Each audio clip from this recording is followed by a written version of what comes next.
इस पद को हम 3 बड़े सच के रूप में देख सकते हैं। 1. वो जगत में था। मलिक खुद चलकर आया।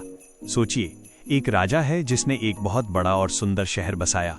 वो राजा महल में बैठकर हुक्म नहीं चला रहा, बल्कि एक साधारण इंसान के कपड़े पहनकर उसी शहर की गलियों में रहने आ गया।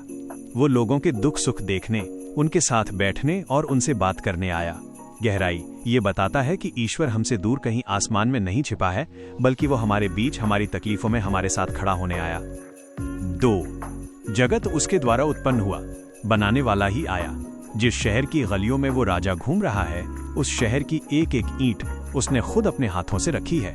गहराई यहाँ वह यीशु के बारे में बताया गया है कि वह कोई साधारण महापुरुष नहीं थे, बल्कि वही सृष्टिकर्ता, क्रिएटर थे, जिन्होंने पूरी कायनात बनाई।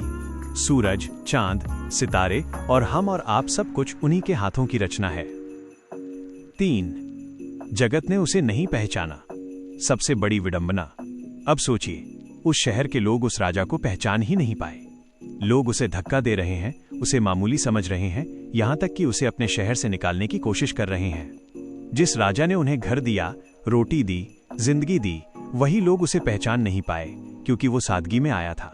गहराई इंसान अपनी दुनियादारी, घमंड और अपनी सोच में इतना अंधा हो गया कि उसने अपने ही बनाने वाले को पहचानने से इनकार कर दिया। इसे और भी आसान भाषा में ऐसे समझिए, जैसे एक माँ ने अपने बच्चे को जन्म दिया, उसे पाल पोसकर बड़ा किया, लेकिन जब वही बच्चा बड़ा हुआ तो उसने अपनी माँ को पहचानने से इनकार कर दिया और कहा, तारांकन तुम कौन हो, मैं तुम्हें नहीं जानता। यही बात यूहन्ना अध्याय 1 पद 10 कहती है। ये इंसान की उस भूल को दिखाती है कि हमने अपने बनाने वाले ईश्वर को ही भुला दिया, जबकि वो हमारे बिल्कुल पास था। इसका निचोड़ ये पद हमें ये सोचने पर मजबूर करता है कि कहीं हम भी अपनी जिंदगी की भागदौड़ में उस ईश्वर को अनदेखा तो नहीं कर रहे जो हमारे पास है और जिसने हमें बनाया है।